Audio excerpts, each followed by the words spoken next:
Welcome to Learn with Samita. Today, I will tell you a story.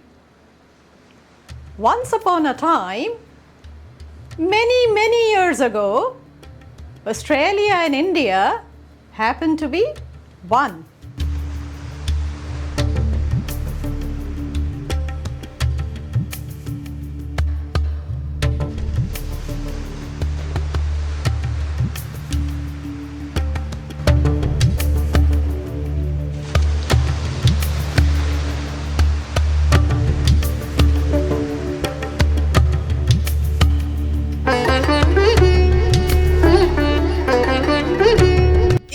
Australia were parts of the supercontinent called Gondwana land. Over the years, India and Australia fragmented and drifted away from one another. It's typically made from a brilliantly coloured sari with a pleated skirt that opens like a fan attached to the pants and a separate top draped like a sari. Elaborate jewellery is worn on the body and in the hair, with a long plait attached at the waist. Indigenous Australians may have mixed with the people of Indian origin some 4,000 years ago. Mohiniyattam is a classical dance form from Kerala in South India. Mohiniyattam has a legend attached to it, as per Hindu mythology. As the legend goes, after the ocean of milk was churned jointly by the gods and the demons to extract the elixir of life, the demons then took the divine brew by force. Following the incident, Lord Vishnu came to the rescue of the gods. He lured the demons by taking the form of a woman with outstanding beauty, called Mohini, and stole the elixir of life from them and handed it to the gods. One school of thought says Indians were in contact with Indonesians, and the Indonesians transferred the Indian genes to Aboriginal Australians. Another school of thought holds Indians might have migrated directly to Australia and intermingled with the locals. The dance form Kathak draws its name from the word Katha, which means a story. Kathak dancers are ancient storytellers who bring the past to life. They take our fables and dreams and represent it in a colourful way on stage. The earliest accounts of Kathak are from around 430 BC. The original performers were called Kathakas, who were a nomadic tribe of artisans. They would travel from village to village, serenading the local people with famous and interesting stories from Indian mythology. Over the course of time, Kathak evolved from a roadshow to court performances. In the late 18th century, Indian sailors were the first to reach Australian shores as part of the maritime trade between India and Australia. Kuchipudi is a classical Indian dance form that originated in the state of Andhra Pradesh in southern India. It is one of the 8 major classical dance forms recognised in India and has a rich history and tradition. It combines elements of dance, drama and music to portray stories from Hindu mythology and folklore. The dance form takes its name from the village of Kuchipudi in Andhra Pradesh, where it is believed to have been developed in the 17th century. Initially, it was performed solely by men, known as Bhagavadalu, who played the male and female characters. In the 1800s, early Indian migrants arrived in Australia as labourers or as servants of the British subjects that moved to Australia.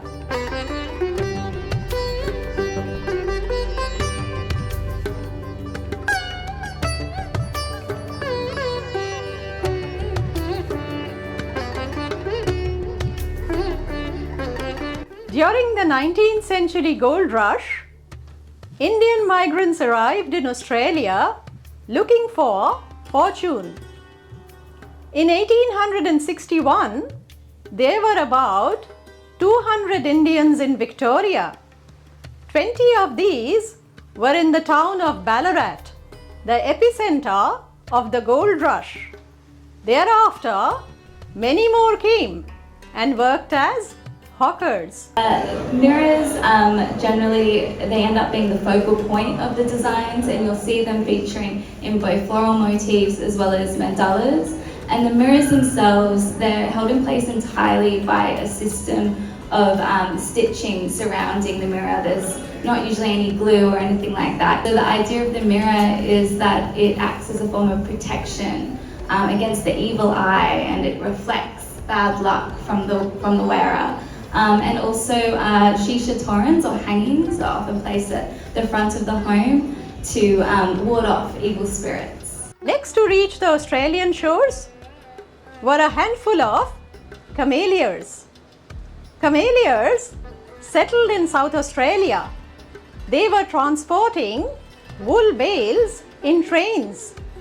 They came to be known as Afghans or Ghans and were primarily from British India, Afghanistan, Turkey, and Egypt.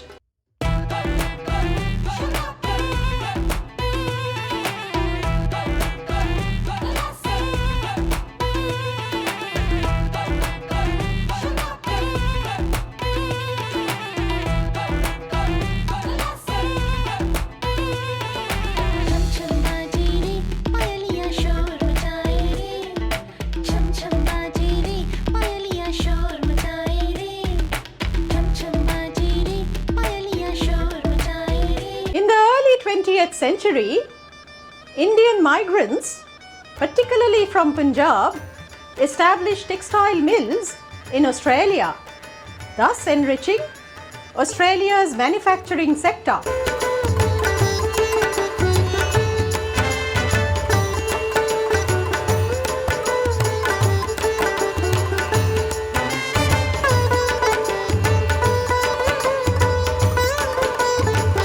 During the Second World War, Indian servicemen fought along the Australian forces.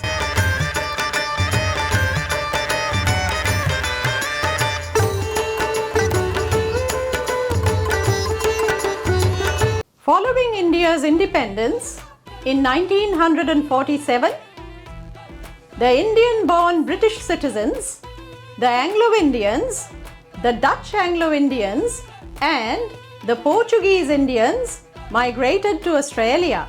So, we're going to take one hand. I'm going to point our finger. That's it, yes. And we're going to go, one hand is behind us. We're going to go 1, 2, 3, and clap to the right, like so. And then clap. That's it. And then to the other side.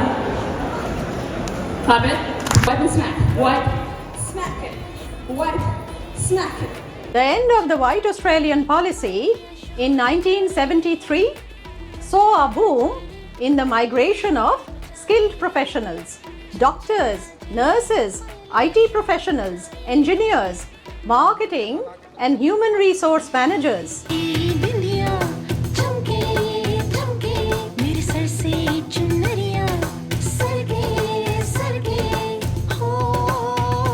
Over 700,000 people of Indian origin call Australia home, representing 3.1% of the entire Australian population.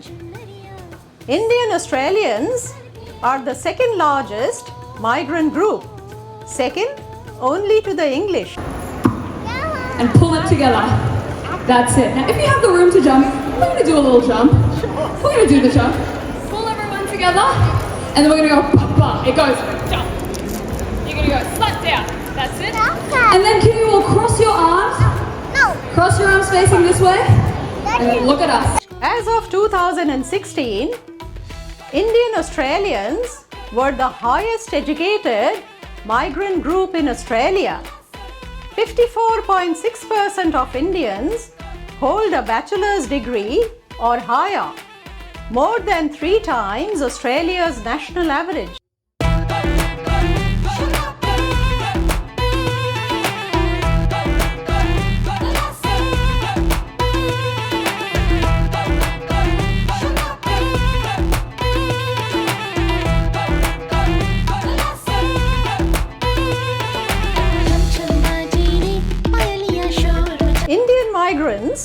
or the youngest age, averaging just 34 years. Indian students continue to play a crucial role on Australian campuses, accelerating growth and enhancing cultural diversity.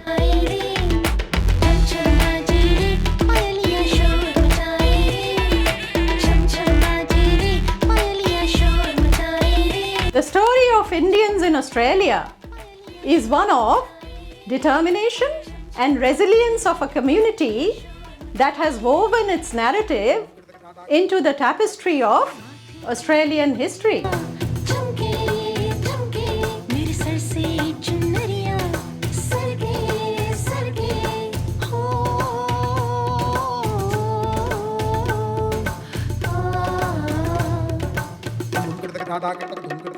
मेरे माथे की